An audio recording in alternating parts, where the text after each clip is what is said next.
Pensando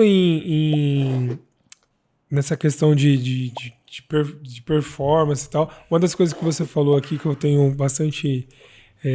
eu acho que faz muito sentido a gente falar é a questão do sono, né? Então você trouxe perfeito.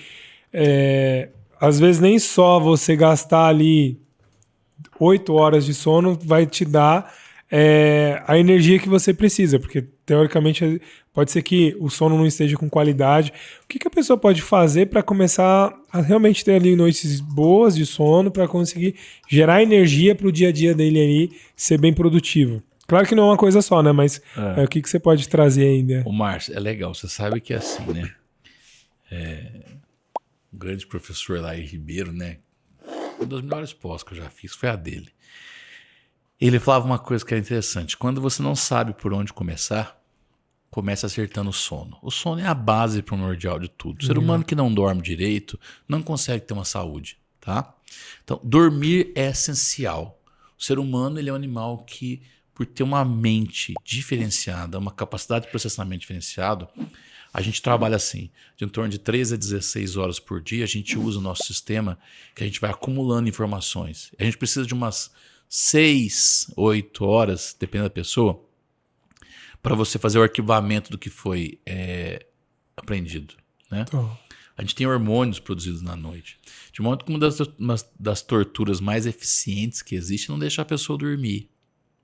Entendeu? É uma tortura, né, usada por exércitos que querem que seja confessado alguma coisa ou descobrir uma coisa, é não deixar o paciente ou a pessoa dormir, né? No caso ali, o prisioneiro dormir. Então, dormir é essencial, tá? As causas da insônia são várias, né? São muitas causas, né? Estresse, ansiedade, tensão, angústia, medo, tireoide, enfim, são N causas. Então a gente tem que fazer uma investigação boa para tentar ver, tá? Às vezes, a gente, né, grande parte das vezes, a gente consegue corrigir isso com fitoterápico, com bastante magnésio, né? Às vezes escalda-pesca, a gente esquenta o pé da pessoa, tal, ajuda, né? Um chá, alguma coisa, técnicas de higiene mental, então não mexer com o celular, diminuir a energia, a luz, né?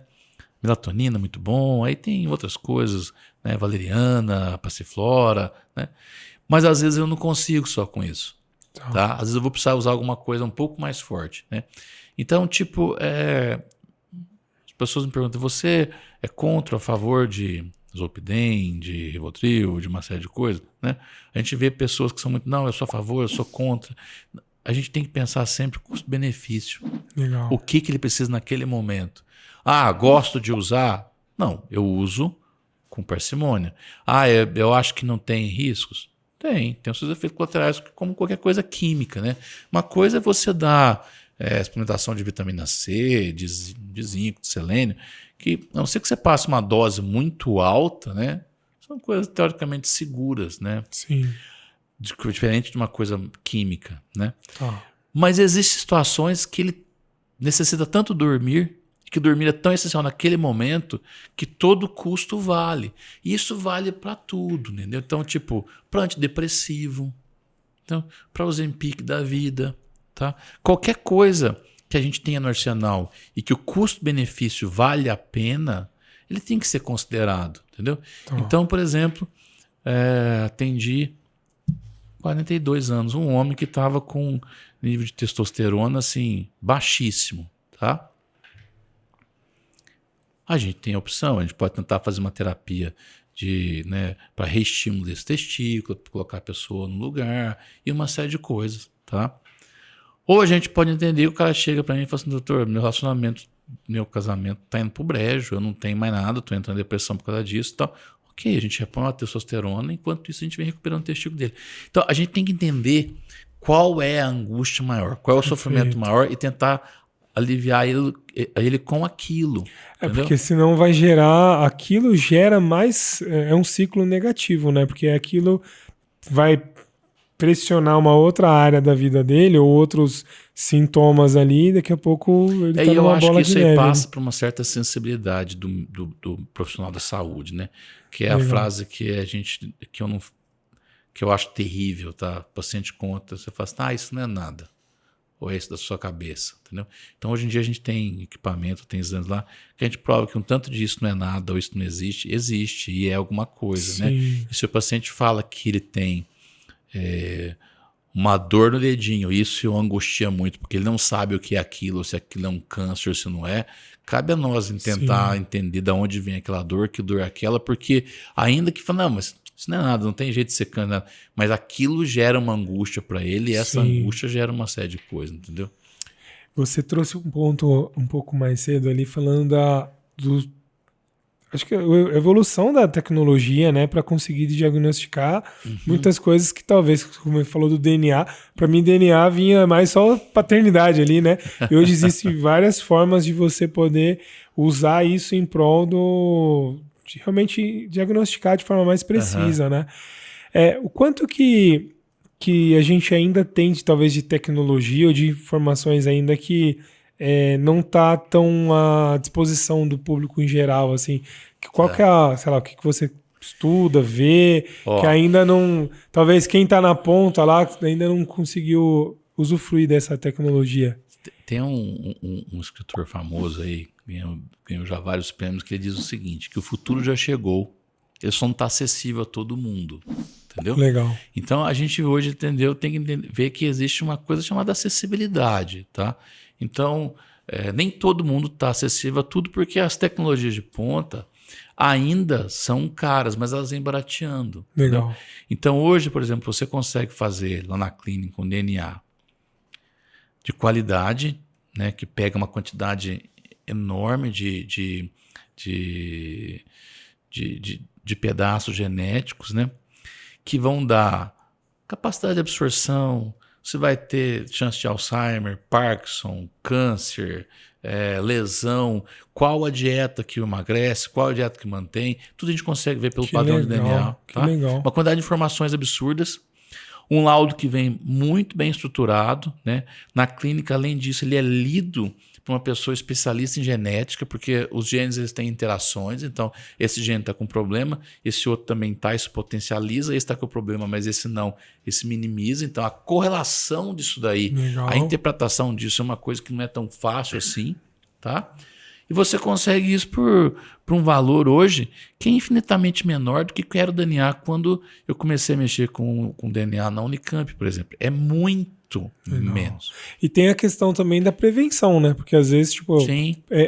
Às vezes a pessoa fala, é caro, mas em relação ao quê, né? Porque às vezes você prevenir um tratamento, por exemplo, sei lá, não sei se o cara faz um tratamento, ele descobre que tem alguma situação ali que pode gerar uma doença ou potencializar alguma coisa e você consegue corrigir nesse meio de caminho. Então, eu vou te dar um exemplo, tá? Meu pai teve um AVC com 60 anos de idade, tá? Eu tenho um avô que é AVCzado. Eu tenho primos que foi infartado jovens, certo? Certo. Ok. Quando eu começo a fazer os meus DNAs, eu começo a ver que tinha coisas nos meus exames que não respondiam, que não subiam, e uma série de coisas, tá? E já há alguns anos atrás eu faço o meu DNA, eu vejo que eu possuo uma mutação num fator MHTFR, que a gente fala fator de mutação de metilação, tá? Que cerca de 10% da população tem. Não é uma coisa tão incomum assim, tá? Mas não é tão comum. Eu tenho algumas mutações além dessas daí, mas essa daqui específica está relacionada com processo de oxidação e infarto e derrame, certo? Eu percebo que eu tenho essa mutação, eu começo a suplementar. A suplementação é uma dose mais alta de algumas vitaminas relativamente simples, nada muito caro.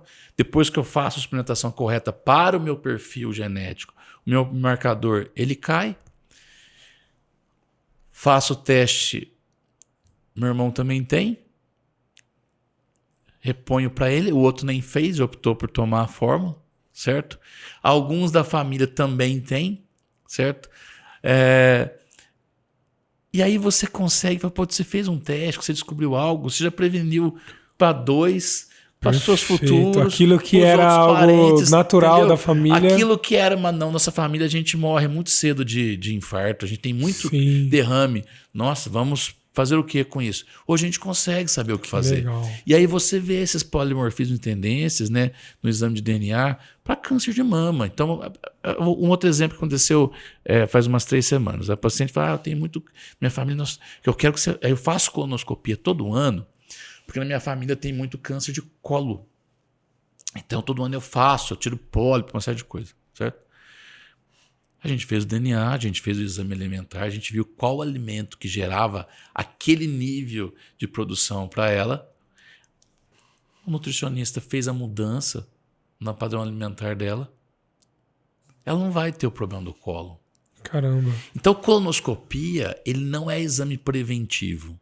Mamografia não é exame preventivo. Papa Nicolau não é exame preventivo. Eles são de exames de diagnóstico precoce. Eles não preveem nada. Perfeito. Eles fazem um diagnóstico antecipado. Mas eles não preveem. Você não vai prevenir, por exemplo, um câncer de mama só porque você faz mamografia sempre. Certo? Você sim pode prevenir a morte pelo câncer de mama, pelo diagnóstico ter sido precoce, vai ter se tratado antes. De forma adequada ali, mas perfeito. Prevenção de câncer de mama é não fumar.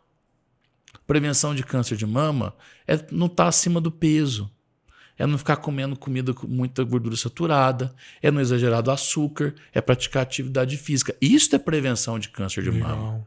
Legal, entendeu? Perfeito. Que abordagem direta, né? Então, assim, bem esclarecedora.